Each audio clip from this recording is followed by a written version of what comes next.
Hello, my name is Stephanie Durante, owner and lead trainer at Kiss My Mutt Training and Boarding, and this is Dapper, my sidekick. Today we will be sharing with you some ways you may be sending your dog mixed messages and kind of failing them in dog training.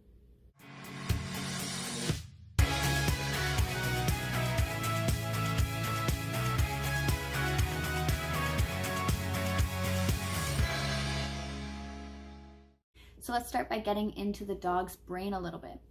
So dogs operate through operant conditioning, and simply put, that is cause and effect. So just like us, they're either seeking reinforcement or avoiding consequence.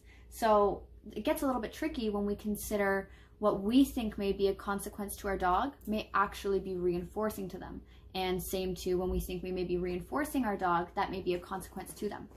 So a really common example of this is when your dog jumps up on you and you yell, you tell them no, and you get really upset.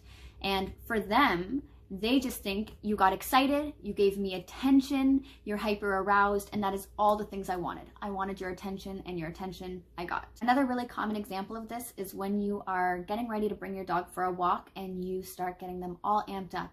Do you want to go for a walk? Do you want to go for a walk, skis? Huh? And you're dangling their equipment and they're getting excited. So you told them to get excited, and then they got excited, and now you're upset because they're excited and they can't focus, right? So we have to think, what type of energy are we giving to our dogs, and what are we hoping to get reciprocated from them? This is also something that we see when people are coming to the door. Oh, look, your auntie's here. Look who's here. Guess who's here? Guess who's home? And then they're all excited. And then we're upset because they're jumping all over guests and can't control themselves. So you kind of see the cause and effect there, right? So one of our favorite things about dogs is how much they live in their moment.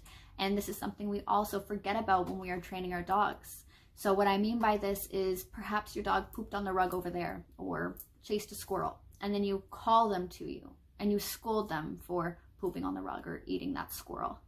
You're not actually scolding them for what they did over there. You're scolding them for what they immediately just did, which was coming to you. So next time you ask your dog to come to you, they're going to think twice and think, last time I came to you, you yelled at me. I don't think I want to come to you again.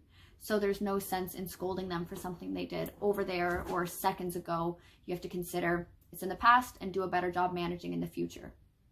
So the next one is one I'm especially passionate about because I see the byproduct of this one day in and day out. And this is when we have a dog who is curious on leash and probably applies a little bit of pressure on the leash to go towards a person or a dog. And because we want our dog on a loose leash, we respond by giving them a leash correction, a leash pop, or some leash pressure. And over time, what this communicates to your dog is to anticipate something negative, maybe pain or pressure or just your energy changing and acting a bit weird on the walk every single time you notice a person or a dog in anticipation of your dog's pulling. So over time, your dog may start to avoid or start to try and bark and lunge to make the stimulus go away because the people and the dog, their presence are what causes leash pops. I'm sure you guys get the point by now, and I could certainly go on forever about this, but I want to leave you with this last little message that we are the teachers and the learner can never be wrong. They don't know what they don't know, and it's just up to us to find a different way to communicate with them what we're expecting instead. There's certainly other answers, and the answers never have to be painful or physically aversive in order for them to understand what you're trying to communicate with them. If you found this video helpful, then go ahead and share because you may be the link between me and whoever needs to hear this message. I'd also love to hear your comments, questions, concerns, and requests in the comments below. I also offer Zoom calls, so if you feel a little bit stuck with your dog and could use some guidance, it's totally okay.